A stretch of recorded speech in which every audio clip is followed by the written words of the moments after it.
You are now tuned in to Mind, Body, and Soul with Annette. We're your hosts, Annette Harris, and asking life questions and Hey concerns, guys, I'm such coming as, on now. do Christians There suffer was an from mental issue, illness? technical issue. Have you wondered why they act abnormal? Or you may ask, what is really going on in their minds? You need Annette? Well, keep listening for a biblical understanding of the psychology of the mind. Appreciate that. Let's get started. But first, Lord, I thank you for this wonderful day. We thank you for the bright sunshine. We thank you for who you are and all that you are doing in our lives. We ask that you would get the glory out of this session on today. In the name of Jesus, we pray. And the first part of Hosea 4 and 6, which is my opening scripture, states, my people are destroyed for lack of knowledge because thou hast rejected knowledge. Here, another decade. We had our very first session of the year on last Wednesday, and actually it doubled as the cast for intellectual radio of the decade. So we hold that title there. I'm excited. If you would not mind, go ahead, throw up some hearts, throw up some thumbs up.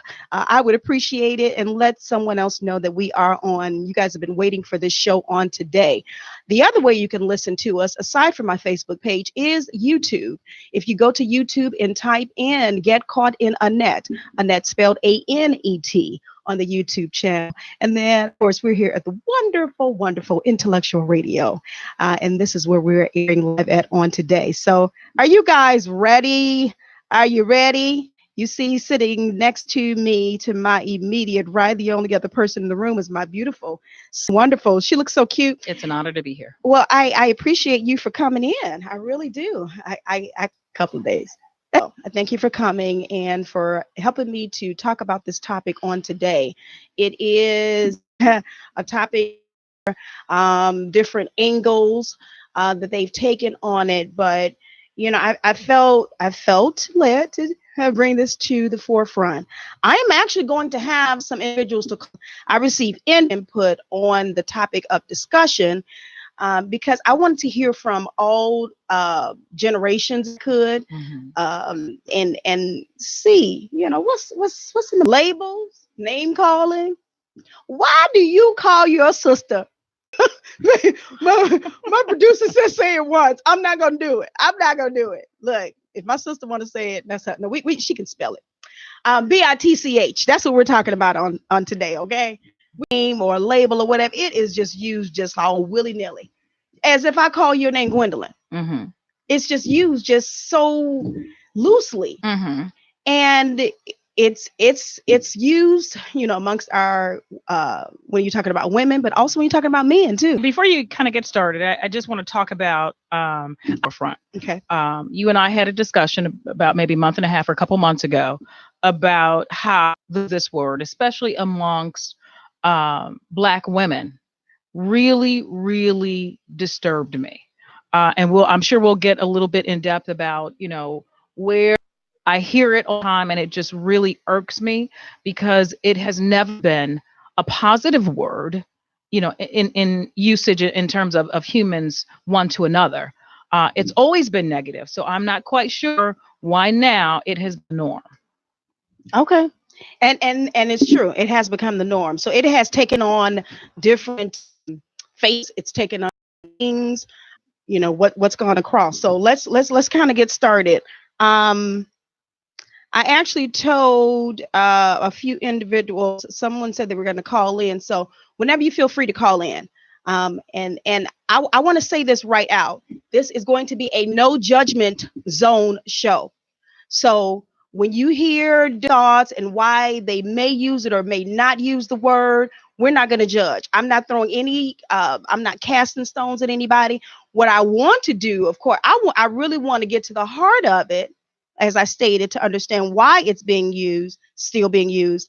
But I do have a goal on today to eradicate this behavior. I want to change the narrative and do what I can to change the narrative, Right. whether it is whatever percentage, but I want to contribute in trying to change this behavior. Okay. But when we do hear, whether they call in or throw their comments on the live feed, I'm not judging anybody. because what we must understand, and how I am anyway, there's always a reason behind why people are doing certain things. So this is what we want to peel back these layers on today.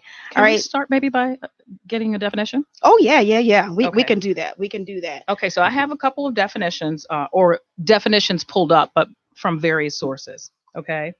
The first one actually is Merriam-Webster. Okay. And I'm going to state what that is. It says BITCH, or I'll say it this one time, bitch, because I'm reading this definition, the female of the dog or some other carnivorous mammals. Okay. Vocabulary.com says BITCH is a commonly used slang word that is nonetheless vulgar when you throw it at a woman or a man. And then finally, one more definition. A female dog, wolf, fox, or otter. A difficult or unpleasant, a complaint. And all of that is negative. Yeah. I mean, except for, of course, the female dog. But I mean, when we start using it, it is definitely. Definitions of research that she had, and I had some here as well. We may kind of, double up on the same thing a little bit. Let's see here. All right, so we already gave female dog was the literal meaning. This is what it originally, the original meaning was, and it's slang for a person, normally a female, who is belligerent, like she already said, unreasonable, malicious, control freak, rude. Can you hit the phone button for me? And then for a male, she started talking about that, derogatory for a subordinate. Mm-hmm. And then it also, on a feminist point of view, it means a strong or assertive woman. Mm-hmm. All right. So these are the various definitions that we both looked up and researched. Now it is also back history is it's an old English word, and I'll spell it BICCE or BICGE, female dog, which was always used as an insult. Mm-hmm. Okay. So let's keep that in mind. Okay. Hi, how are you? I'm doing wonderful. Good. I'm so glad you called in. Now, what I'm going to do with this caller, she and I have already talked. I am not going to say her name because we want her to remain anonymous, actually, on today. But I do appreciate you for calling in. No problem. I want to get your thought in this. I can say that this is a millennial, okay, a young person, and I actually reached out to them because I were your thoughts on this particular subject. Why would someone call, another person a BITCH? What's your thought process behind it? Or maybe not your own, but from your generation. Can you start?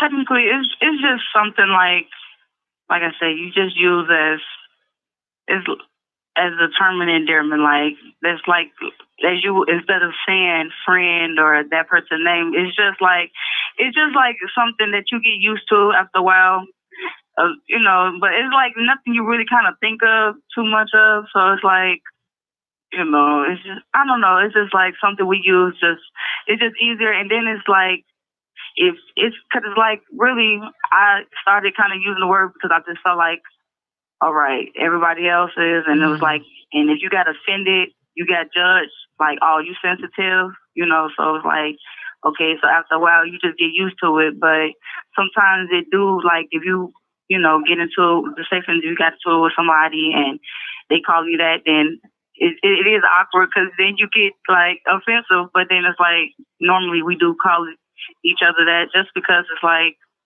it's something that our generation use because we just feel like it's, popular, and it just, it's just comfortable. We just get comfortable with saying that. So that's just like kind of my thoughts on it. Okay, so it seems like it took on a couple of different meanings for you there. And it sounds like, sometimes you may get offended or um, or offend someone else, by maybe a conversation or something, and then that word just comes out automatically. And then it's crazy because I use it, but then it's like I get offended too when a guy say it. So I do contradict myself. Okay. So now that I think about it, like I do so it's like, I just feel like, so it's like, just say, it's like, say for instance, like us Black people, we all together, and then someone white say something, but then it's like, oh, but it's okay because we all saying it. So that's how we kind of look at it in that term. Like, well, since we're females, we can say it, but when it comes to a guy, sometimes we don't expect them to say it because it's like, now it's taken out of context. But I do get what you're saying though. Like, I have a question for right, you. Right. Thank you so much. I appreciate your calling in and giving that perspective, because it really is very, very important, and it helps us to understand Exactly. as millennials. I'm a baby boomer and she's a generation X. And so it's a little different for us. But my first question is, why substitute the word sister, friend for that word? Okay. That's the first question. Second question, would you get offended if a Caucasian woman called you that name? Well, the second question, yes, I probably would. I wouldn't, lie about it. I probably would. If it's not taken out of like, if she's not like aggressive with it. Now, if she's like, oh, just saying it like, probably regular, I'm not gonna lie about that either. But like I said, it's like, if you don't, it's like, in our generation, it's like, as we would say, a lame, like somebody that's not cool, or somebody that's, doesn't basically fit in, But it's like, it's just like one of the words that, we use just to like, I guess to be cool, I'm sorry, that's my son. Just to be cool, whatever, just to like kind of, like I said, to like fit in. But it's, it's like I said, saying, and it's like, oh, okay, well, you're not, like part of the being like, part of up to date, or what I'm saying. But it's just like, and then also too, it's like you want to be able to fit in, do get a group of friends, and it's like, okay, well, like you said, instead of saying sister, we all, this is what we are. So it's like, and then it's just like we get called that, in general. So it's like sometimes you get used to it in my eyes, but.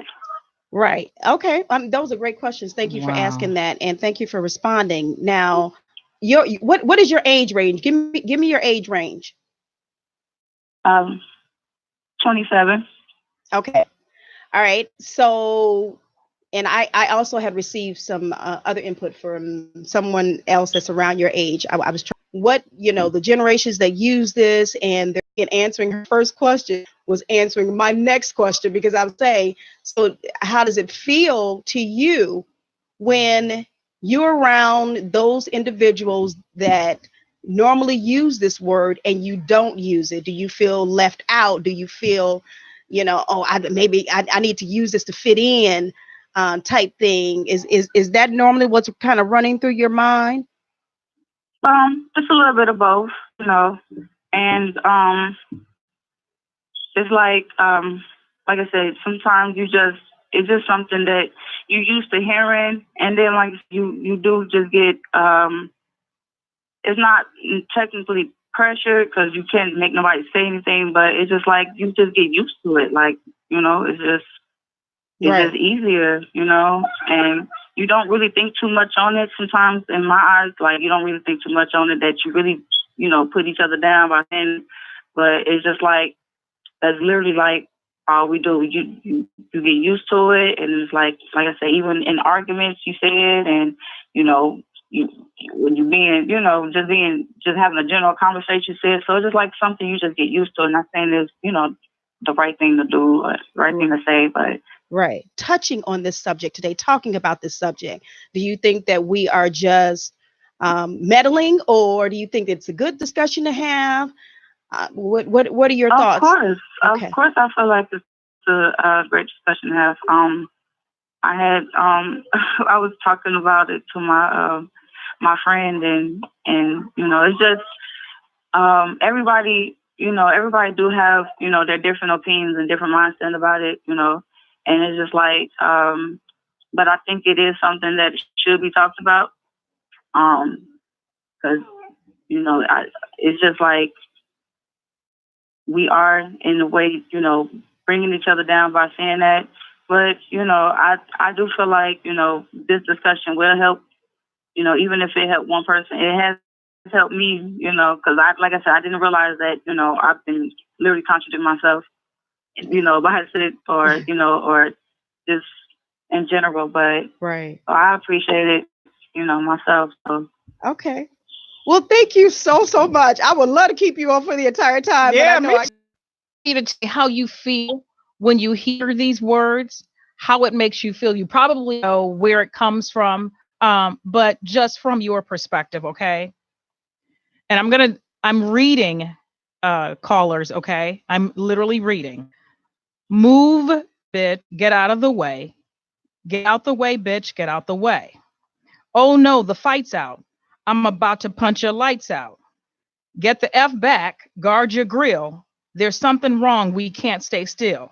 I've been busting too, and I've been thinking of busting you. Upside your effort. Friends jump in. Oh girl, there'll be more dead. How does that make you feel? I mean, of course that doesn't make but it's like, I don't know, wow, that's, I'm actually speechless. But, okay. I didn't mean to make you speechless. It's actually a no, song. It It's a rap. Me actually think, right. So it's like, but Mm. it's like, you get, sometimes, like I said, certain things you literally get used to hearing, and it's like, well, maybe this is what maybe I shouldn't think too much on it. Maybe I shouldn't, maybe it is okay because, you do hear it in every rap, and you do, hear it just in regular terms. So, but yeah, that is something to think about, though. It really is. Because I would feel like I don't want us, especially as a tea that's always surrounding it, and then we become numb to it. Right. And unfortunately, I think that's I know that's what's happening. In a lot of cases, caller, it just become numb. It's like a, ABC, you get up in the morning, you put your feet down on the floor, you get ready to go, it just becomes a normal thing to say, and to be referred to. But you said something at the beginning when you first called in. You were like, well, but I still get offended if somebody says that to me. Right. So it's almost like you're kind of just going through it. Going with if you left me speechless too. It makes you really, really think, okay, what should I really be saying? What should I really be, If it's making me feel like this, if I say it to somebody else, how will that make them feel? Right. And then you have well, you already mentioned your son. So what do you want, to make you think? Right. But again, thank you so much for calling. Yes. Oh my God, I appreciate you so much. And you are a beautiful black queen. You are not a bee. We appreciate you. Okay, you're welcome. Take care, okay? All right, love you guys. I love you. Love you. Bye-bye. Can you hit the button for me? All right. Wow. That's deep. That was deep. Thank you so much for calling in. Again, I already had the discussion with my caller. We would allow her name to remain anonymous. She wanted to share. And the reason why I talked about the no judgment zone. See, that's another thing. People want to be doing or saying what they're doing.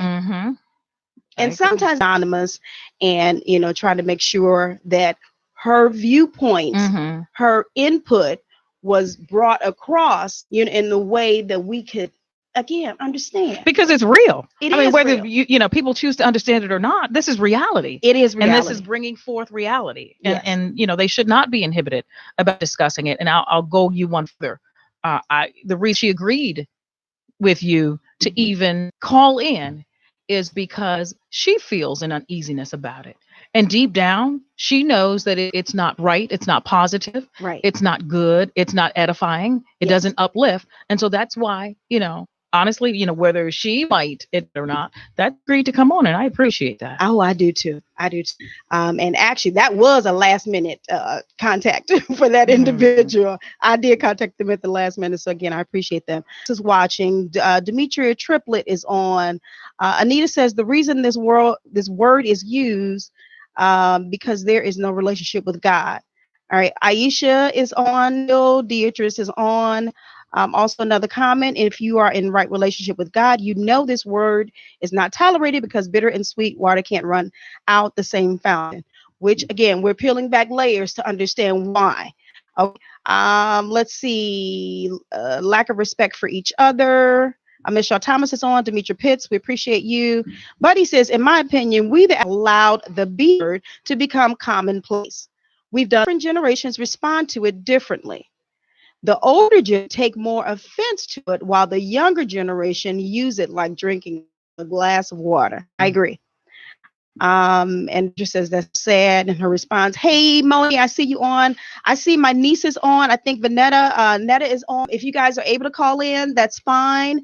Whoever. And when you call in, if you want to give your name, you can, or you don't have to. We can make you anonymous as well. I just want to get, this conversation. I want to keep it going, even after the show on today. I just want to tackle this, as best I can, how the Lord guides and directs me to do it. I see Pastor Howell is on. Thank you for watching. We appreciate it. My producer says the oppressor has won. We degrade ourselves now and think it's cool. That's deep. And that's another way of looking at it as well. Because the way we think of ourselves is key. It's key to what's going to come out of our mouths. It's key to how we're going to act and react, what we think of ourselves. And so we can't allow others to, or as he said, the oppressor, to make us think, of ourselves in such a derogatory way that we just go ahead and just accept any and everything. Is the producer meaning the colonists, the colonizers? From that perspective, the oppressor, the colonizers? Is that what the producer is saying? Uh-huh. Oh, Mr. Producer, can you put that on there? And do you mean the colonizers? And are we going back to what I talked? Okay. If my producer wants to answer that, you can on the live feed. I think I have another call coming in. If you would help me. Mind, Body, and Soul Connect. Again, we are talking about a lot of times how the generations see things differently, but the reality is a lot of these young people who are using the word, almost said it, casually, is because that is what they came up under. Not many of us think about the fact that, if we just look at how maybe about a year and a half ago, how everybody was on this work obsession.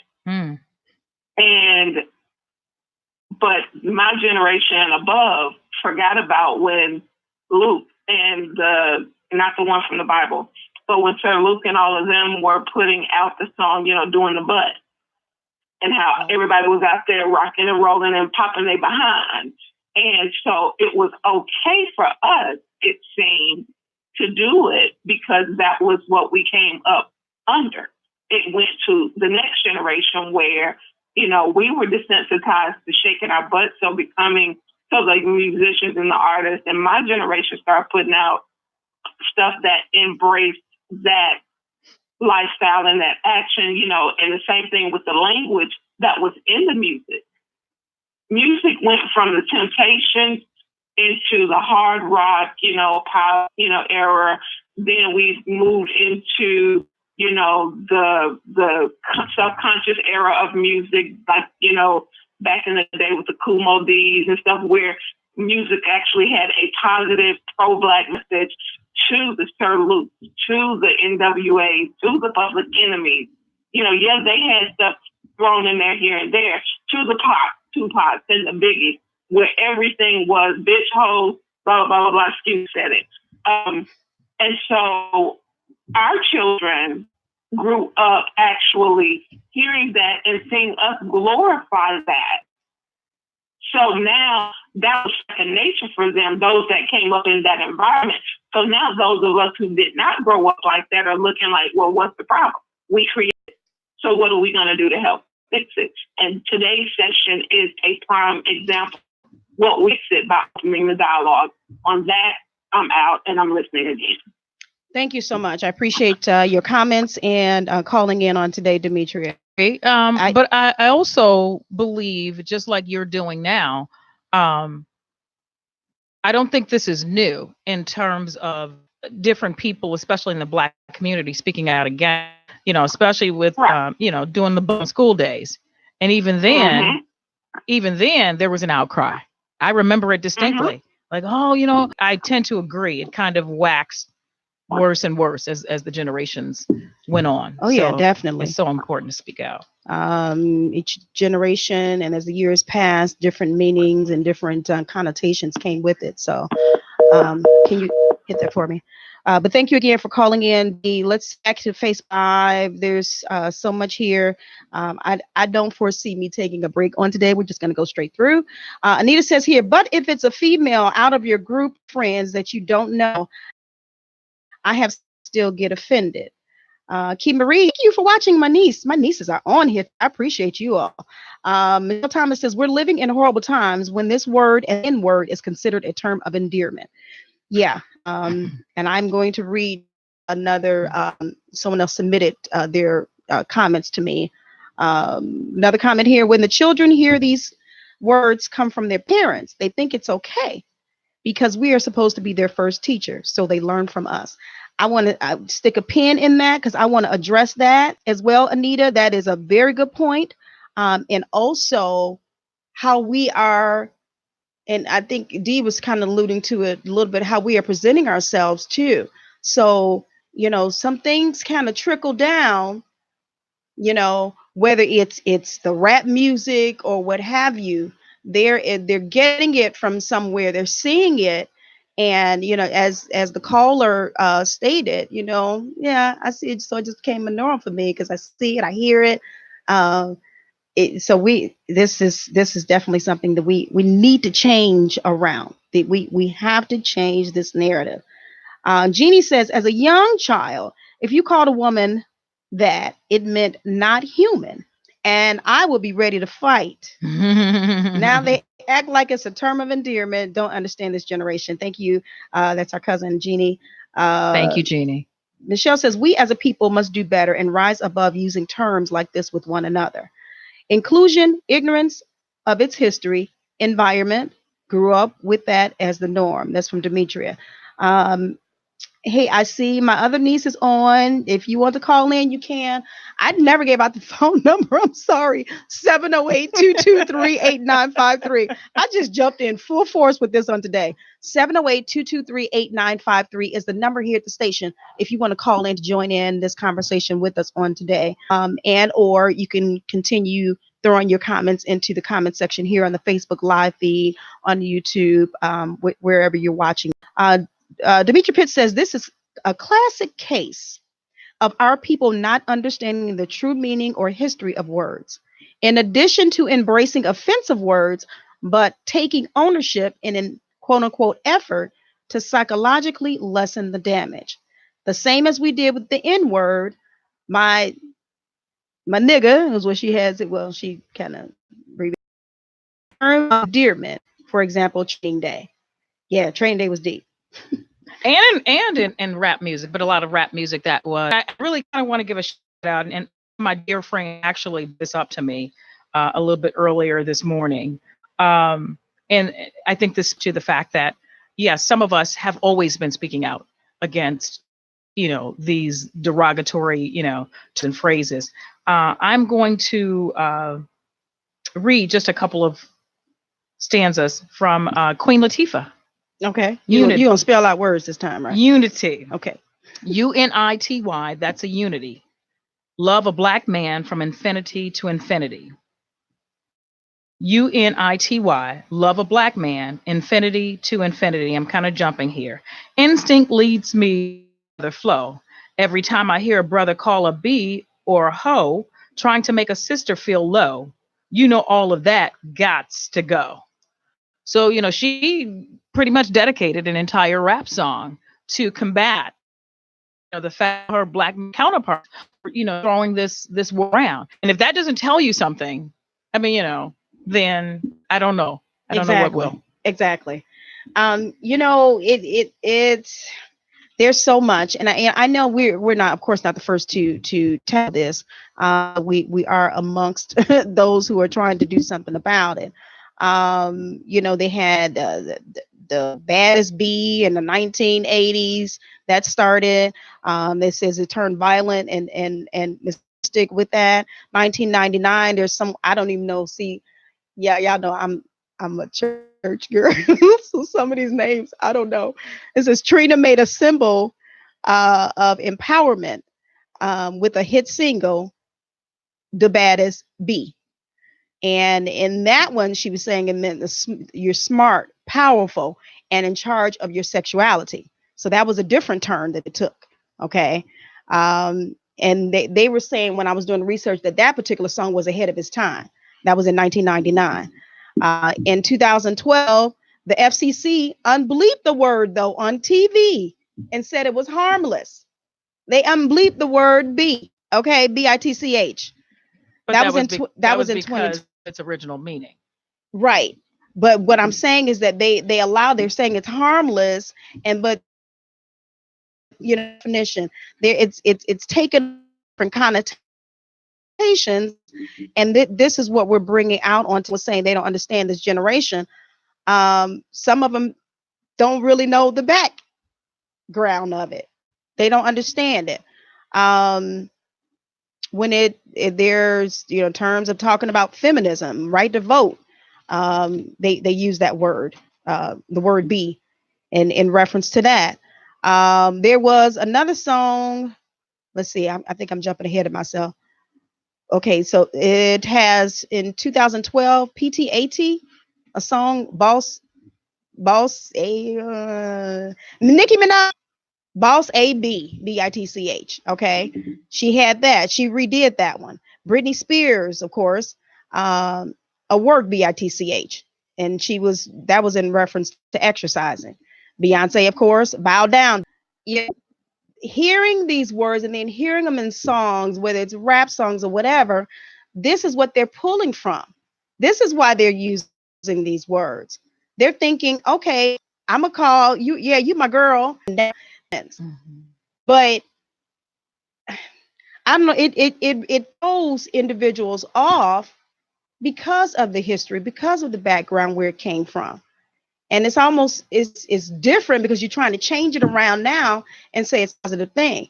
I don't know. Me for myself, if it has all that controversy connected to it, I am just gonna get all the way away from it.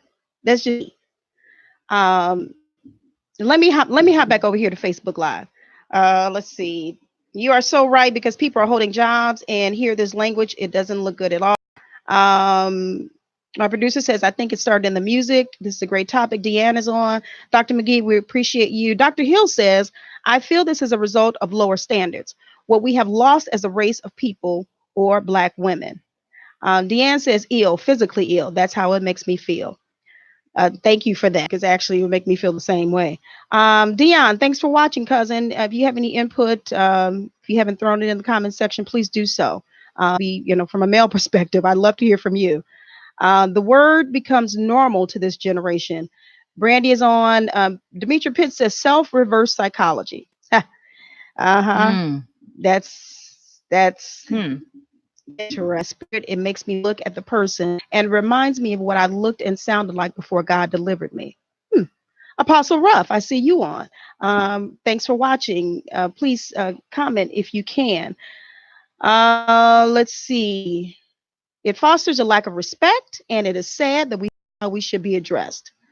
But he says we stop teaching in our homes. And this is a good point. I want to take my time and read this one. We stop teaching about the power of the tongue. I was taught that names have real meanings. So choose wisely what you name your children. I also never called my son boy or daughter girl when they were small, because I wanted them to know that he was a man and she was a lady. Again, we stopped teaching and holding one another accountable for things they say. We allowed this. And that is what I was starting to talk about a few minutes ago, about what we are displaying ourselves as the Generation X or the baby boomers. What are we displaying? And I'm glad he brought that up about the homes and about parenting as well. Now, we're not blaming the parents. We're not saying that every parent did it wrong, but what do you say to that comment that Buddy brought up about the teaching in the homes? Well, you know what? I tend to agree with most of it. We were always taught you have to be careful, or you should be careful of how you name your children. Now, I never said, "Oh, hey, girl, come here," but my daughter was a girl when she was younger. Therein lies the difference. Boy has always been derogatory, especially for the Black community, because that was a way of putting our men in their place or in their places. Segregated South, overtly segregated North, or covertly rather. So that's always been a derogatory term. So I truly understand, not calling, your son, hey boy. That just means you're immature. That just means you're not on that person's level who's ever speaking that to you. And it's always been a derogatory term. And until we get to the point as a community, like one of your viewers mentioned, where we get beyond this self-deprecating behavior or the words that we're using, then we can't go any further. But again, we should speak out. We should speak out as a community. We should speak out as Black women, as Black men, because this only drags us further down. I mean, that can never be good. How in the world did bitch, meaning a female dog, go? But the matter is, dogs are canines and they are not human. I don't care how much you say it's your child or it's like your child. It is not. They're not human. And I'm attached to your pet, and your pet does this or that, but they're not human. So it's always, the low, being a dog was low. Not that dogs were nasty, but they were animals. They are animals. They're low to the ground. So that was always a derogatory term. So I don't know how we got to the point where, utilizing that now it can never be a term of endearment. That's crazy. And when I see, different shows like, The Real Housewives of Atlanta, and I'm going to call it out. And yeah, I do watch it every once in a while because, of course, like a whole lot of people, you sit there and like, are you kidding me? They're doing that. And then you tune in the next week. But is that real? Right. I mean, it just seems not real. And you want to find some vestige of positivity or what have you, or somebody to come and say, okay, that's not right. But I don't know how you can, arrive at a restaurant and say, oh, hey, babe, oh, you're looking good. That's crazy. Right. It's absolutely positively crazy. Yeah. It's just like saying, oh, hey, stupid, you look good. I mean, the movie, was it Girls Trip? Girls Trip with Tiffany yes. Haddish, Yes. and Jada. And who else was it? Y'all help me. It was Girls Trip. But anyway, Tiffany, I mean, that was literally like the only word almost that she said the entire movie.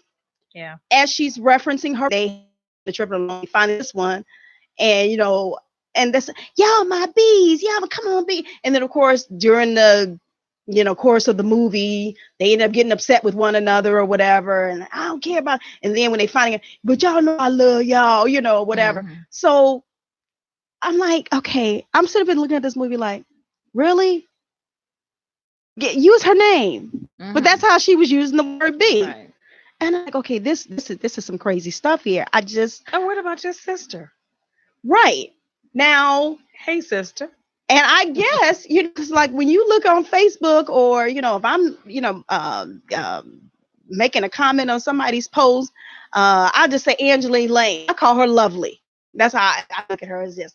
I just say, hey, lovely, or someone, hey, this is beautifully lovely, or something like that. Or some people, I'll say sissy too, or something like that. Brandy, I'll say, hey, sissy, or something like that. But I guess the way we're using those words, this is how they're using the word be. You know what I mean? It's crazy that no matter how accepting that term is, whether it's with millennials or what have you, you're not going to make me believe that people don't feel some kind of way when it's said to them. I just refuse to believe that. It's got to be. It's got to be.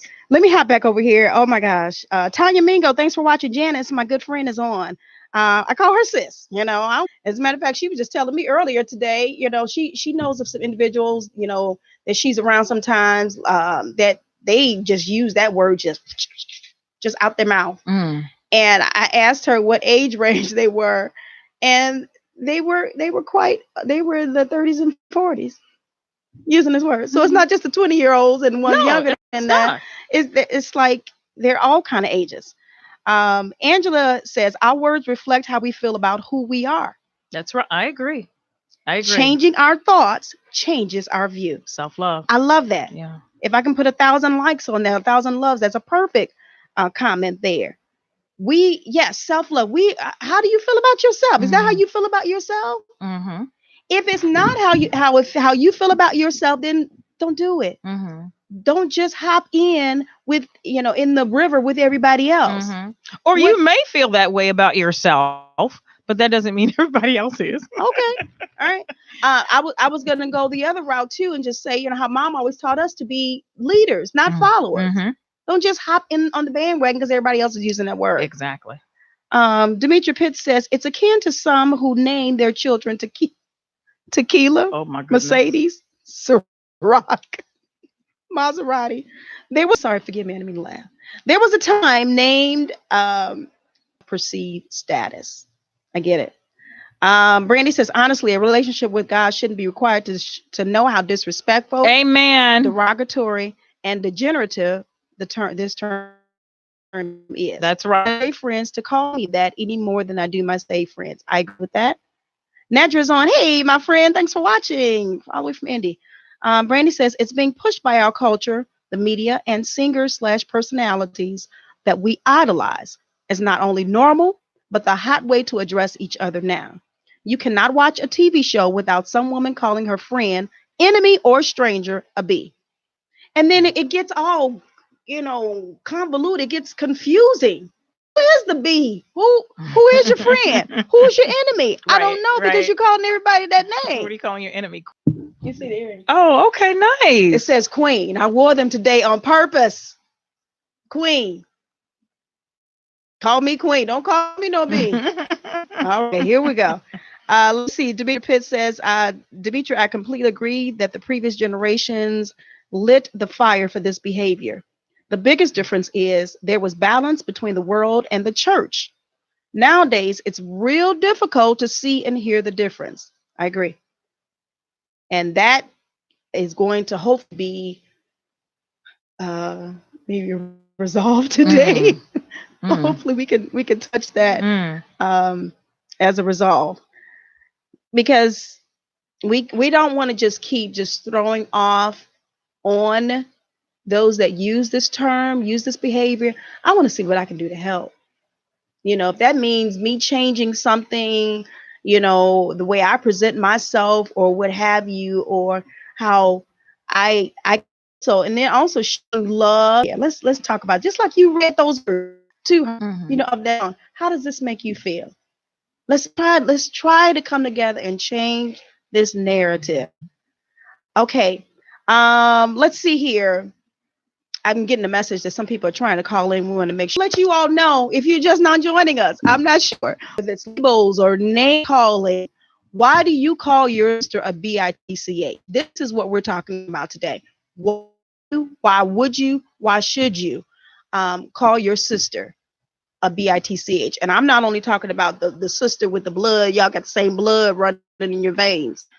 Why are we doing this? This is what we're talking about today. And my beautiful guest here is my sister, my own blood sister, Gwendolyn Gaston Gray. I'm so excited she's here. Elizabeth Madison is on. She says, hey, ladies aren't impressed or influenced by what other women think. They're influenced by what men think and say. That's deep. So then we need to hear from our males. We do, but and then also as mothers, there has to be something that changes or is accentuated with our teaching our young ladies, Right. because that's Right. where the root of it is self-worth, self-love. Yeah. Because if you are taught that, and if you have that, and if you embrace that, it doesn't matter what a man thinks of you.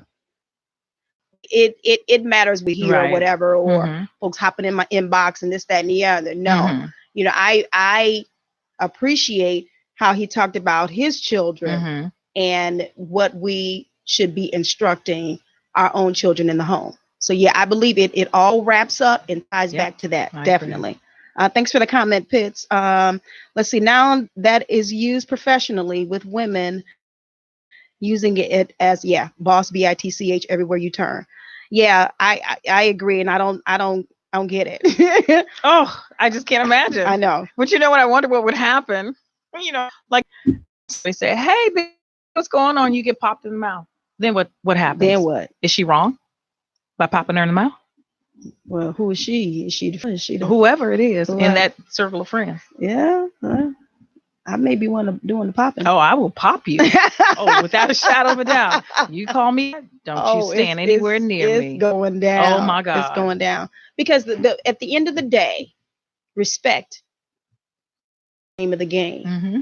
We talked about self-respect and respecting you. If I Mhm. respect myself, I should be respecting you. Right. Okay. So that's another thing it boils down to: the teaching in the home and the respect. Let's see. My niece says here, as a child that grew up in a household where curse words were never allowed or used, but use them, how a person is raised isn't always the case. As the caller mentioned, it is something that you hear at school, okay, Mhm. social places, and somewhat becomes a norm. It's honestly just ignorance at the end of the day. Mm. However, I've never personally liked that word because it has too many tones associated to it. Some use it to reference a close friend, and others use it with malicious intent, even from your so-called friends. Thank you, Monique, for sharing. I agree with you, Yeah. because you're getting it from somewhere. Don Burford, disrespectful. That word isn't in his vocabulary. Thank you for that, Gloria Martin. Thanks for watching. Brandy says we got the men to stop calling us BITCHES. Then we took over and started calling ourselves that. How backwards is that? Never even had a chance to celebrate the victory. I agree. Pitt says, I think it takes the men and fathers of the world to change this phenomenon with the help of mothers and other women of class. I agree. Wonderful. Do you have any millennials making comments? Because You know I'm what? scrolling. Yeah, they're here. I want to throw something out there, They're here. millennials. If you all are calling your good friends, your group of wonderful sisters, bees, as a term of endearment, when somebody steps out of line, and you mentioned this earlier today, or if somebody's just like that angry black sister, what do you call her?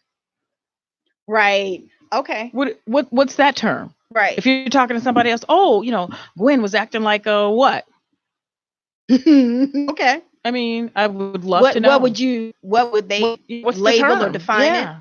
it? It probably If would be a B. BITCH is endearment, then what if somebody's acting a fool or really acting like a BITCH? Now, definition of it at that point. You call her Maybe queen? it's not endearing at that point. Well, You know what I mean? Yeah, we're but still going to use the word, but at that point, it just shows you how connotation ridiculous has it changed. is. Exactly, and it's confusing, just like I said earlier. Nita says, as parents, we have to be parents and take control of our homes and raise our children right. And I do understand that some of our children try to fit in and they pick up these languages at school. Yeah. My other niece says, hey, T-Baby, I don't know. It's just a word used in the hood. We sometimes don't take it as disrespect. It depends on how you use it. Wow. Okay. All right. Well, just like we were just saying. Yeah, but it's the same word, though, right? It is the same word. Just, I guess today it's going to be. If I smile and say it, determinative endearment. Right. Okay. Demetrius says, I often refer to children as growing adults. And I sometimes I refer to adults as growing children. Angela Johnson's on. Thanks for watching. Minister Glass, thank you, Ready, for watching. We appreciate you. Go ahead and throw your comments in again. If you want to call in, 708-223-8953. Again, 708-223-8953. My blood sister Gwendolyn and I are talking today about labels, name calling. Why do you call your sister a bitch? Why? And how can we eradicate this behavior? Anita, I had children that would confide in me and tell me how their parents would call them the B word. Oh, Jesus. Let's take a pause for the cause, as Angie Mae Mims would always say. Oh, it actually hurt them, but as a woman of God, I had to tell them to talk to their parents and let them know how it hurt them. Names can create spirits. And see, that is a totally different angle. We can like turn the corner with this subject and talk about this, because that's another way that they are using. Acceptable. Yes. But in what situation ever in the history of the universe would you call your child? Would you call your child that name? Well, you cycles and things continuing on. Maybe they were called that, or maybe their spouse called them that, or maybe their own, and they're bringing it into the house. But how did that make you feel? Bring that on. That's but crazy. Then if they feel this is what everybody is, there's that acceptable thing again. Mm-hmm. You know what I mean? So you could look at, how did it make you feel? Why would you want that hurt or some other kind of hurt? Exactly. To inflict that on somebody else. Exactly. Knowing how it made you feel. And that person has the same blood that you have running through there. All right. Demetrius says, many say all men are dogs. So if a male that mistreated a woman as a dog, she in turn is considered what? A bitch. All right. Tennille is on. Thanks for watching. Deanne says, the challenge is that people need to understand we as a people do not have the power to just redefine words effectively. We don't control the teaching of language and the opinion of those who control the flow of jobs and capital about the language. To those people, we have never been maybe afforded the privilege of being fully human and worthy of full human rights. Wow. They are happy to have us speaking their dehumanizing opinion and shutting out a full civil discourse based on our confirmation of their bias. She's talking about the colonizers. I agree. Deanne, you just said a word there. I hope I'm pronouncing your name right. Thank you. I appreciate that. Queen Latifah and Regina Hall. Yeah, thank you, Michelle. I'm just not getting to some of these comments. I was trying to remember the Raising Girls trip. And parents have their children with them. They're at the show, and children once again think it's okay because parents laughing at it, thinking it's funny when it's funny. It's so we got to look at ourselves, parents, and those who are leaders, mentors, have individuals, young folks watching them. We got to watch ourselves. And no matter how small our corner of the world or the universe is, we have to always keep in mind everything we say, everything we do affects our children. I don't care if you think it's minimal. I don't care if it's like, well, as a mom, I haven't had a pair of shoes in 10 years. When you go out to buy that pair of shoes for yourself, that still affects your child in one way or the other. There you go. And if we change our mindset, and even if we don't have children, our nieces, our nephews, those that are in our charge as teachers, as counselors, or as preachers, as choir directors, as, sunshine band leaders, whatever that is, everything we do. Yeah, it does. It has an effect one way or another on those charges, that we have. Beautiful. Thank you for that. Demetrius says here, that term is unacceptable in my circle of friends. When someone new enters our world, they have to be lovingly told that we don't do that if they cross that line in ignorance. Okay. I see Walter Jones on. Comes to anybody got lemon pepper? He's got a little thing of popcorn there. Whatever, Walter. Thank you for watching. The young and old are using this word. Yes, I agree. If I, Demetra Brand Triplet, ever call you that, I am coming for you with death on my mind. Ooh. Okay. I need to pray for Okay. you. Barbara Green. Hey, big sister Barbara. Thanks for watching. Elder McGee is on. We had him on last week, and I appreciate you. The discussion we had was hot. It was a hot topic. What did I miss? Did y'all tell the church folks to stop calling folks feminine canines yet? Church folk, we didn't tell everybody that. Oh, he said, oh, that's deep. Now that's another angle. Y'all, you know what? I appreciate you all today because you all are bringing out some things, and I asked you to come to Tell the table. them to expound. Tell that person to call in, please. Elder McGee, he may be at work. I'm not Okay. sure. But yeah, where did you come up with that about the church folks? That's deep. You remember our late pastor used to every once all out the blue just say that He would feel it. He feel it, and then he would start talking about it, church folks. So we got to be careful. Don't let that sister so and so and deacon whatever make you so mad that you just let anything fly out your mouth. Randy Glass says, "Good afternoon, Queens. At the end of the day, it's just a sad thing for people to call you that." Okay. I agree. You should have been on the show today, Elder McGee. Well, I think you had to go back to work. He said that type of language. Appreciate you. I hope you were verbally, since you're driving, verbally putting that comment in, Randy. Thank you. Deidre says, what you tolerate, grows. If you've allowed one to call you the B word or such, once you become enlightened, you have to give them an alternate term of endearment before you can all of a sudden want to beat them up or get mad. I agree. You have to speak out. I agree with that. I Absolutely. agree. Yeah. So what do you tolerate? What are you tolerating? Right. And Anita says the point is people are becoming too common with each other and not respecting each other. God didn't create that word, man did. She also says children are like sponges. Don't think they won't repeat what you say. That's true. Then they began to take it outside the home. Coming along, because just like my niece put on there, I grew up in the home.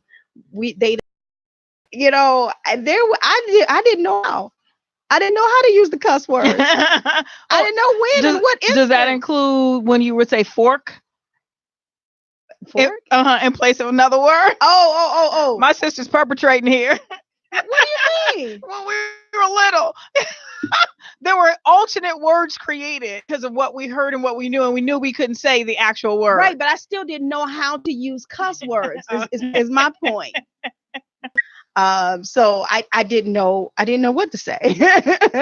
Catherine, thanks for watching. Marquita's on.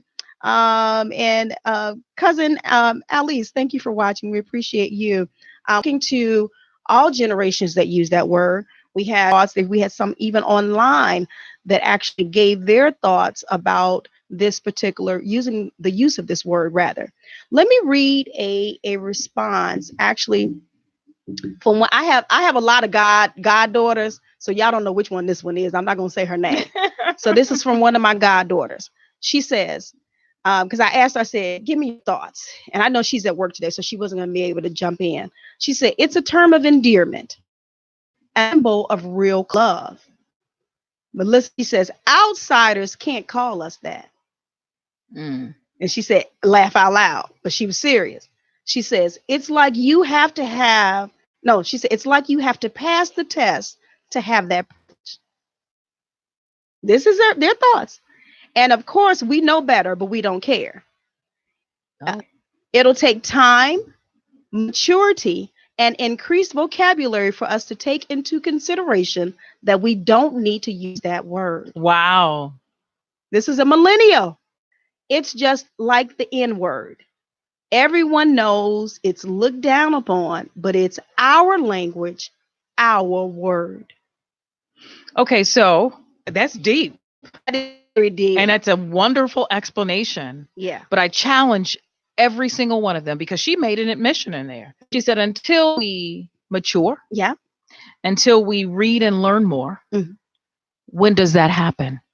You don't have to wait until age 30, 35, 40, 45, 50. True. But at least she recognizes that this is what needs to happen before that neck can change. Wow. And so I you guys can comment on that as well. You here that are still on Facebook Live. That was a very deep response. And when I read it, my eyes just bucked. I was like, whoa, that was very detailed. From the admission to the understanding that, no, we really shouldn't be using this word, but this is our word. This is our language, is what she labeled it. Wow. And this is what has happened. People have taken hold to as their own. And this is why they're using it. I wanted to know why. And they're telling me why. No, it's not right. Right. Exactly. That we know it's not right. I have another call on the line. Mind, Body, and Soul with Annette. Hey, woman of God. Hey, how are you? Hi, which one? I am great. Good. God is good. Oh, I know who this is. Okay, I was about to ask, did you want to remain anonymous, but I know who you are. I have a different element that goes along with that female dog definition. Do you want to either tell your name or your age range? No. Okay, I'll tell my age range. Yes, please. My age range is almost 70. Okay. Wonderful. Thank you for that. Okay. So now, when I came up, if you use that term, if you call me that term, we were going to be rolling in the dirt. Mm-hmm. Why? And this is the reason why. Because not only was that definition one of a female dog, but it was a female dog that would lay down with any male dog that came along. Would you teach, please? And so we don't understand the power of spoken word curses. And we use words so then if we have said that the generations have become more, they've become less respectful of themselves and men treat women, in certain manners now and all of that. But these words, they're not just words that are spoken out of our mouths. They are spirits. And they're spirits that are passed down from generation to generation. And now, if I may just say one more thing, I was traveling I think I was either coming back from the airport or something, and I met a young lady on the bus, and she was a millennial, and for some reason she struck up this conversation with me, and we were carrying on. We were having a wonderful conversation, but I mentioned this to her. I said, "Can we have this conversation without profanity, without using profanity?" And she thought for just a moment, and she said, "You don't use profanity?" I said, "No, dear, I don't." She said, "I don't think I know anyone that they don't use profanity." And I said to her, "Well, I do." I said, "Most of the people that I know don't use profanity." And she had been talking about how her boyfriend disrespected her and how he treated her in this new way, this new manner in which young men treat young women. And I said to her, "Let's try to finish this conversation without using profanity." I said, "And then when you see your boyfriend," I said, "try changing your manner of speaking." I said, "so that you can demand more respect." I said, "And if you show him that you respect, you have a different perspective and a different outlook on your own womanhood," I said, "then he should treat you in a more respectful manner." I said, "and if he doesn't, maybe you need to kick him to the curb." And I told her, I said, "And if start practicing using less profanity and using words that are demeaning for you as a woman." I said, "and then your friends will notice and you can explain to them why, and then they can make a change." Right. Okay. All right. Wow. That I Well, welcome. because her think Mm-hmm. the young Absolutely. lady that you were talking to, because if I know anybody that doesn't cook. Exactly. Yeah, That's incredible. yeah, And I bet yeah. I bet any other conversation you have with her will not be the same. So Right. Yeah, yeah, it did. It changed instantly. And actually, she didn't even realize that she could have a conversation without using profanity. She instantly stopped using profanity. that's awesome. See there. Yeah. And you see, you made a difference. You did something to eradicate that behavior. Well, this is how we start, right? That's right. You can call in. Thank you, beautiful queen. You are welcome. Love you. Love Love you more. you. 893-708-223-8953. You can call in. I know another millennial was trying to call in. Hopefully dial on the right number. Maybe that's them. As we're checking here. Can you grab that? Thank you. My audience. Hi, my body and sister Superwin and Annette. How are you guys? Oh, Hey, how's it wonderful. going, How are sweetie? you? Good. I'm Brandy. I'm not going to give my age, but I'm a Generation Xer. Okay. I still can bring something to the table here. Oh, yes. Yes, you can. I think that one of the other reasons why why we just took off with B is because at one point we called ourselves taking the word back and taking the power back from men. It was the same excuse we used for calling ourselves NIGGAF. We were taking the word back from racist white people. So now we're all walking around calling each other the same term, derogatory term that they were calling us. I get it, but it just sounds so stupid. It makes me feel like they can start calling us anything they want, and they know, okay, well, they're going to be dumb enough to, quote unquote, take the word back. Yeah. We did that with fat. Women start calling themselves, well, I'm going to take the word back. Everyone calls me fat. I'm going to call myself fat, and I'm going to call myself, slut. Because people call me that, and I'm going to just take that word back and give it a positive meaning. The thing is, it never gets the positive meaning that you hope that it's going to get. When a woman calls herself a B, we're not looking like, well, some people are, but it worked the first couple of times, I guess. But then we woke up. Okay, so if they start calling us porch monkeys again and banana and watermelon eaters, are we also going to, like, if they start calling us baby eaters or something like that, what line do we draw where we say, okay, no, that's not acceptable, instead of being weak and saying, well, let me take this back. No originality whatsoever, but they're calling me this. I can't get them to stop calling me this. So now we're calling ourselves that. I understand where it came from, but it's time for us to wake up, because it just sounds chaotic, and it puts us in a position where now other people are controlling our narrative. Oh, let's make up another word to call women. Let's make up another word to call call Black people, because we know it'll take off, and they're going to take it off. It's not going to be taken off by us and our race. All we have to do is sit it there on the table and let them take it as part of their culture and their history. Wow.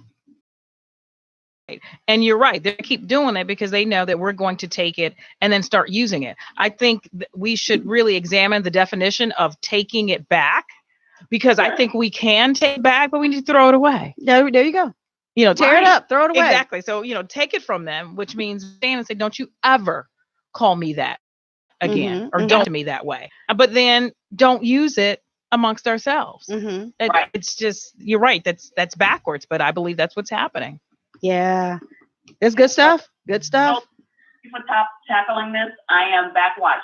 Thank you. Appreciate you. Awesome. Now, you know what? I just really want to say a quote even behind all of that. To learn to leave the table when love is no longer being served. Nina, brilliant, actually. Absolutely. The late Nina Simone. Brilliant. I think ahead of her time. Absolutely. And that is probably a very famous quote from her that I don't think people really understand. I don't think they really understand that. You have to leave the table. And honestly, there may have been a little bit of confusion on her part. She may have said that, but probably really didn't know exactly when to leave the table. You know what I mean? She knew it had to be done. And I'm just talking about, knowing backstory of Nina Simone and her life and what else she had to deal with. But it really depended on the stage that this epiphany came to her. True. Too, it could have come after. I think I have another call on the line. This is good stuff, guys. I have a caller on Mind, Body, and Soul. God bless you, beautiful ladies. Hey. I'm trying to see if I'm going to get my check first before I make this comment. But anyway, no, I'm not going to. Just folks. But I want to say this. I love what Brandy said. But I want to also say this is that, yes, we have taken ownership over these terms. We're taking ownership over things that didn't belong to us in the first place. And then these terms, the N word being a racial slur, and then the B word, which is a derogatory slur, which is really a derogatory slur to all women of any ethnicity. But what we are doing, we are ascribing the new meaning, saying that this is what it means now, according to what we believe.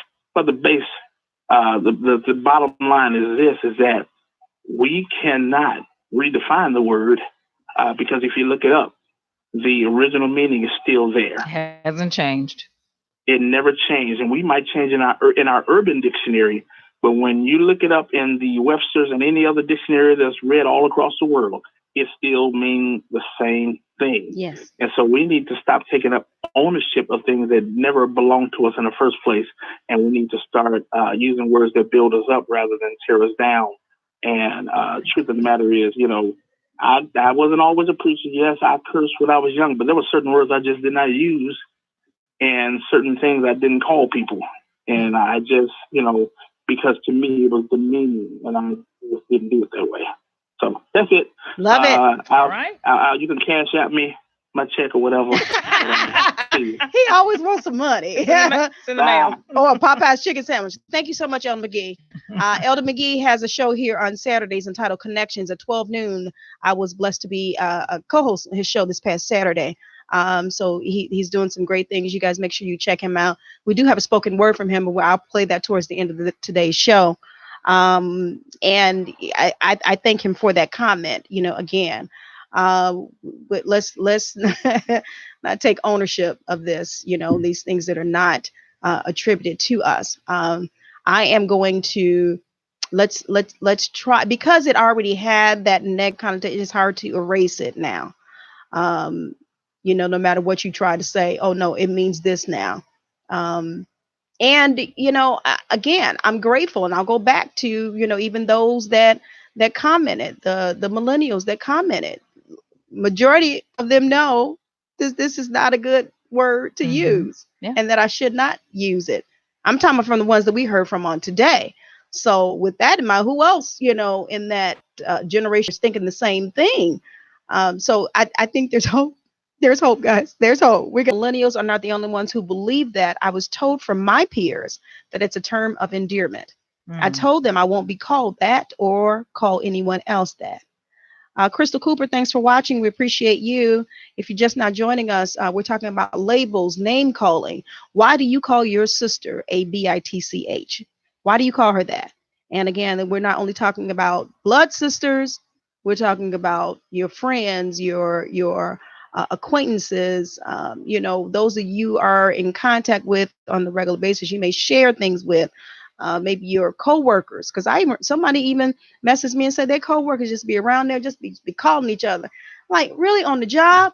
And you miss HR. That was another thing I wanted to kind of touch today, because you have powerful, because your behavior. Now, let me say this: some of you are pretty good with, you get in one situation, you act a certain way.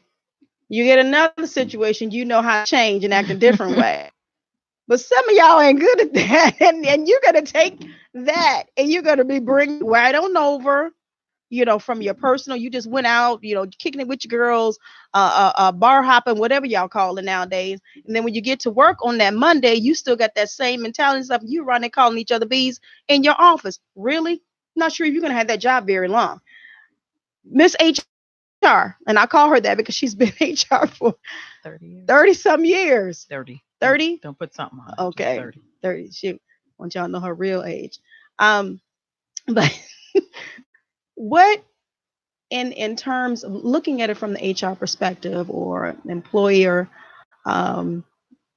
perspective, what would you say to even these millennials coming in, going looking for jobs? Maybe they're graduating from college or whatever, or they're changing from job to job. What would you how would you say or get across to them that this is not a good word to use? Your language, all of that really, really depends a lot of times on whether you're hired, because they're searching your social media accounts, what have you. What would be your advice? Well, my advice, of course, would be not to use any type of derogatory word, especially EITCH, since we're talking about that subject, for a number of reasons. There are federal and state laws that say you cannot sexually harass. You cannot harass people. You can't say things to people, in people's sense, at people that can be construed as harassment. That's why those laws are in place. And guess what, my Black people? Those laws, the bases for a lot of those laws were because we were discriminated against. So why would we go back? So now we've got these laws in place where a lot of, employers, they still circumvent the laws, but we finally have these laws in the books and in place that are supposed to secure or look after our work in the workplace, especially. And then we turn around and we use the same term.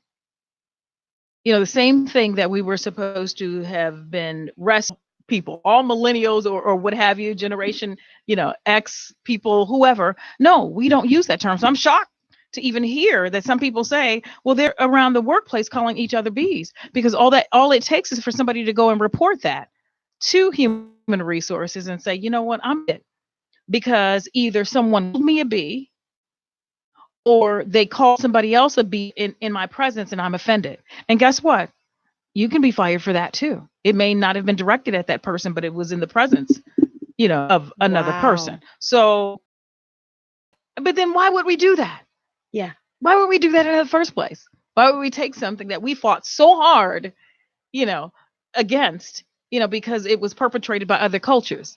It was perpetrated by, those people that had the power to do that, try to put us in place. So why would we do that? Why? To each other. And I just thought about something else. Another reason why I would not want to use this word, I want to get away from this particular narrative where they're always talking about us Black women as always being bitter and angry. And anytime we try to enforce or what's the word I'm looking for, assert ourselves, or I know my job and I'm doing my job, but you're going to go ahead and quickly label me as being angry. And so you're probably going to label me, you may not verbally say it, but I want to get away from that. Mm-hmm. I don't want to use that word. Mm-hmm. And I don't want anybody to use that word about me or think that about me. So, I mean, it all done that started this whole thing by saying, how you act at home, or how you act at church, and how you act on your job. You may be three different people. I don't know. Mm-hmm. But so everybody's not going to successfully do that. Mm-hmm. So then be one way. Okay, all the way. Exactly. The same way I'm at church, I'm at work, I'm here on this radio station, at home. Mm-hmm. I'm not 50 people. That's right. That's almost like a thank you, that is fine. Deidre says, that's good, Brandy. Where do we draw the line? Once you move the line, then remove the line is a free for all. Removing it is a free for all. Karen Lewis, thanks for watching. Appreciate you. Dr. Hill says absolutely Nina was, and she demanded respect when she came into her own. Let's see. Come on now. The meaning has not changed no matter how you use it. Interesting. Angela says sometimes we forget the theory of Pavlov's dogs. Mm. See, I do. We there. Okay. Using social conditioning impair thoughts and views on the words we use in conversation. If we hear it enough, we believe and act on it. Wow. Crystal says, would never use the word, not even in anger. Thank you. The same. Okay, you have successfully been those three different people. Okay, I act one way at home or whatever. When I'm with my girls, I can just kind of hang loose. When I get on the job, I know I can't be cussing and saying these words. But if somebody makes you angry on your job, guess what may fly out? What Pastor used to say, "What you gonna come out?" So let's get rid of that, so you won't have to worry about something slipping out. Anita, why do we go back to God? Oh, why do you go back to what God has delivered us from? That. Apostle Hunt, we thank you for watching. I appreciate you. You have any thoughts on this, my friend? That's my co-host from the other show. We appreciate you. Stacy Wilcher says bipolar spirits are. You know it's wrong, but you're doing it for whatever that reason may be, to fit in, because you think it's cute, because it, you're still fighting. Yeah. I know we're going to be wrapping up soon. I hope that there was something that was said today that would help somebody to cut this particular regular basis, or all willy-nilly, as I stated earlier. What are some wrap-ups that we can give today to try and help, whether it's millennial or Generation Xer or a come on, what's the other one? Right, but I'm saying what's the ones baby boomers or our co-workers, maybe something we can get across to individuals. Well, you know what, it really needs to be totally eradicated, whether we are using the excuse that it's a term of endearment, or whether we are getting angry and calling each other that word because we're angry. Right. Either way, it needs to be eliminated. I believe the second thing is we have to purpose as Black women, no matter, we need to purpose in our hearts that we are going to uplift each other at all costs. At all costs. If that's our focus, then, just like with the different groups that we're a part of in this book, when people post certain things, sometimes people will up. Yes. Generally speaking. But I'm going to do it or say something positive, no matter what that is. Or if you can't figure out anything to say that's positive, don't say anything at all. But I think if we focus on uplifting a sister, and just like Michelle Obama said, that one of the lessons that she grew up with was to always stay true to yourself and never let what somebody else says distract you from your goals. So let's make our goal uplifting a sister. And no matter what, let's not let anything else be that distraction. And just like one of your callers said, when you hear it, you call it out for what it is and say, let's not use that anymore. Yeah. That's not uplifting. It's offensive. It's offensive. And if we have to refer back to the definition, and even, just like, she was saying, about the bee being the dog that slept with any other dog. Yeah. And that was deep when she said that, because that was some of my research. And I'm like, oh my God, that makes so much sense. It really does. It really and truly does. If we think about that, and then we just share that, not just think about it, but have to share it too. We need to impart it, for those that don't know, because there are some people that don't know, honestly speaking. Yeah. It's unbelievable, especially with what we have at our disposal in terms of the internet. We can look up stuff, we don't need encyclopedias anymore. The internet is true. well, no, not all of it is true. But I'm making a joke that we could, we could write. You can Google all day long. You will find answers. The saints used to say you need the Holy Ghost because he will keep you if you want to be kept. Say I can raise his offering. He's always talking about money. You know, one day you're gonna get the money that you want, Elder McGee. I speak that over you. But yeah, you have to be. You can't, like the person's like bipolar spirits. Can't be bipolar. Can't be bipolar. Demetrius, thanks for watching. We appreciate you. We've been talking today about labels, name claim. Why all your, and some have said, they just jumped on the bandwagon, did it because other people have done it. They hear it all the time. They hear it in social settings, in schools, with their friends and acquaintances. And some even said that they feel kind of left out if they didn't use the word. That pressure, that's what that is. And thinking that, I may as well go ahead, everybody else is doing it type thing. And that it carry over.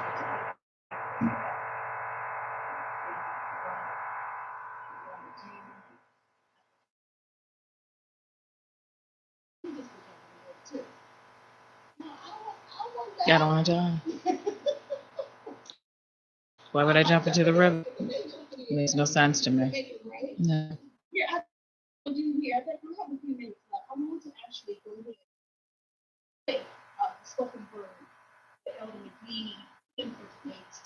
Wonderful.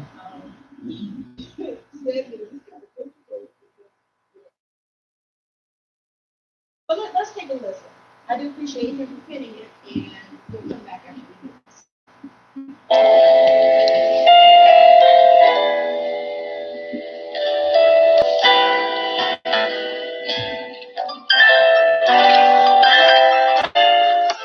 They say sticks and stones. How many times have we been hurt by words that proceeded from the mouth of those words that strike to the very core? And although they never draw blood, they deliver a blow to the soul.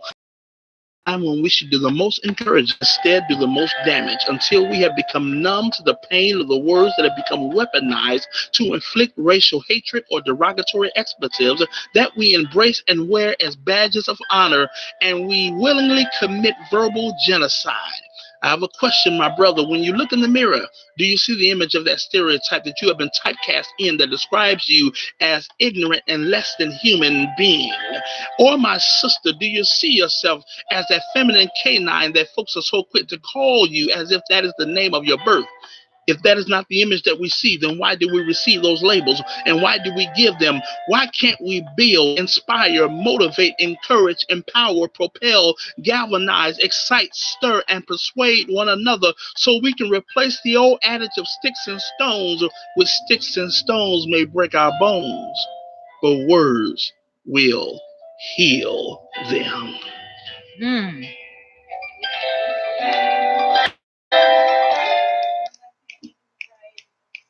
Awesome. Yes. Yep. Wow. Yes. So it's important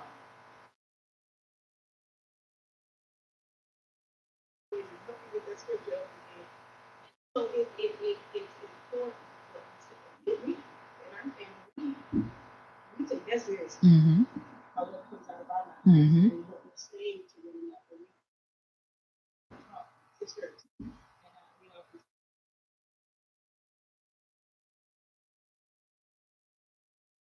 I've never ever even thought about clothing. It's crazy. I don't care how mad we make me or how man the system makes me or I make that. There is no way. I have too many other words like knucklehead and she will say that and dummy or something. One thing about it, though, I appreciate how our mother raised us. We were each other's friends. That's your friend right there. That's true. And so, because I've heard them talk about this is what I call my friend, this, that, da, da, da, da, da. And I'm not going to disrespect my friend. And it goes back to what we said earlier, because I'm not going to disrespect myself. And I think that's something that we definitely have to touch on with our young people, with our old people, middle age, whatever. what your thoughts are about yourself. Mm-hmm. So that's another takeaway. I Mm-hmm. appreciate what you said earlier. That's another takeaway that we have to touch on and realize that obviously they're not thinking the right things. Mm-hmm. You know, whether it is something that they've been listening to, have seen on TV, or what have you, or seen played out in front of them. We even go back to the child that whose parent calls them that word. And I've heard that before. Not only that, where they just call their child out of their name, and you don't love yourself, do you? Yeah. You're looking at you. When you look at your daughter, you're looking at you. Mm-hmm. That's you. It's Mhm. part of you. Mm-hmm. She came out of you. Mm-hmm. Why in God's name are you? So you may as well just go in the mirror and just start talking to yourself and calling yourself out your name, because that's what you're doing. Exactly. And that's where bloodline is concerned.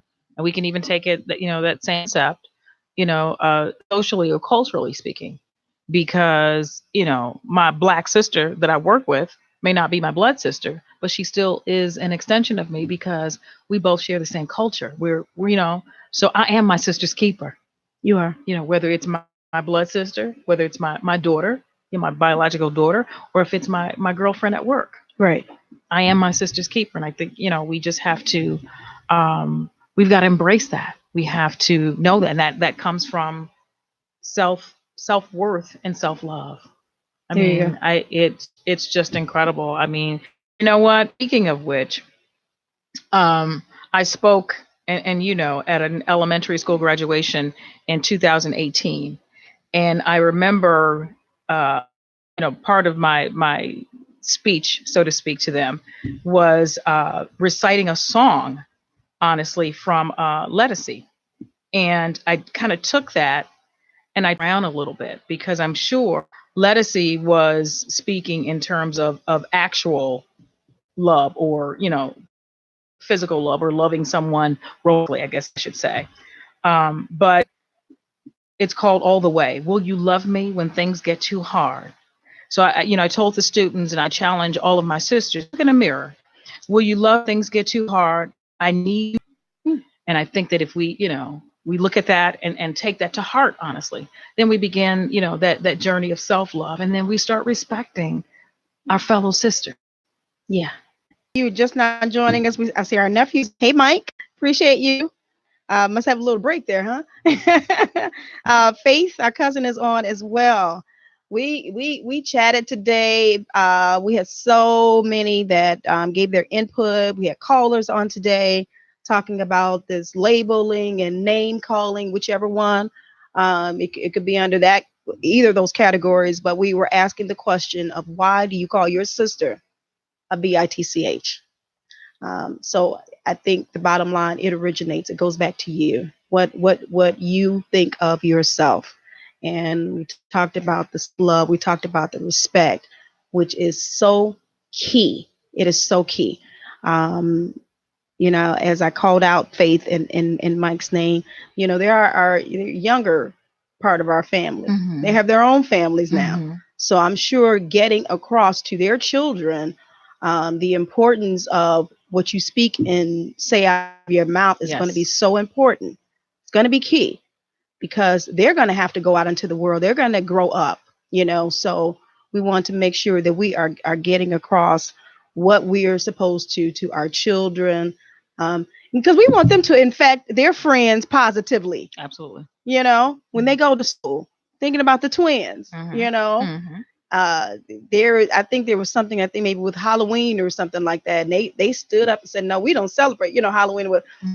So, we wanted them to infect their classmates, their friends in a positive manner. So then, yes, it does come back to what we instruct them at home. It's so Deirdre says, wonderful show. Thank you, ladies. We appreciate you. And I thank all of you, names I may have called, names that I did call. Thank you for your input. I think I could probably say, my goodness, who's the Anita? If I gave out awards today for the most comments, I would probably give it to you. But I thank you, because I did not take anything that any of you said for granted on today. We said it was a no judgment zone on today. We wanted to understand where this was coming from, why it was being said, just so randomly, and you felt free to say. So we wanted to tackle that and peel back layers. Hopefully we've done that on today, and hopefully we did it enough where it'll make you think, maybe I in this word. Maybe I just know the word like queen. Okay, here we go, queen or sis or what have you. But let's respect one another. Let's respect ourselves. Let's respect one another. Girl right there. That's my girl. All right. Thank you for coming in and tackling this with me on today. It was something, but I think we got through it. Yeah. So appreciate you. Wonderful. Thank you, Mr. Earl Winby. Time here at Radio. Appreciate my time here, and thank you guys for always supporting me every week. Make sure you join me on next week. I will have the great Apostle David A. Rogers will be in the house. Many of you all know him, and when he comes, he brings it raw. I'm telling you, we're going to be talking about financial freedom and so many other things that can help us as we start this new year and new decade, what we need to do ourselves. So make sure you guys tune in next week. Watch out for the promos. And let's see. I have everybody else lined up for the rest of the month, but we'll let you know who they are. Authors are coming in. Lady Lori Reed, it will be coming in. Joe Reed's wife will be my guest at the end of the month. And of course, Dr. Hill will be on the 4th Wednesday of this month. So make sure you guys stay tuned. We got some great stuff coming up. Mind, Body, and Soul is excited, and you all have made it that way. Coming up later this afternoon will be To Your Health with Dr. G. I believe that is. Is that the name? All right, here we go. Yes, so you guys can stay tuned. I think about 4 o'clock is his show. All right. Wonderful young man, and he has some great guests coming on. So you guys stick around. Intellectual Radio is blowing up, you all. Right. I don't know. If you all looking for a show slot time, you better hurry up and call Earl or Wanda, because this all going to be taken up. But I'm excited about being over here. It's been a great journey, and we're continuing on. So remember our logo, or our motto for this year, should I say. It is Breaking Nets with Annette, and I am your host, Annette Harris. Thank you so much for joining us on today, for watching and or listening. Mind, Body, and Soul with Annette. With Annette. For your mind, body, and soul, get caught in a net with Annette. It's your intellectual radio show, here to inspire you and encourage you to be your very best. Get caught in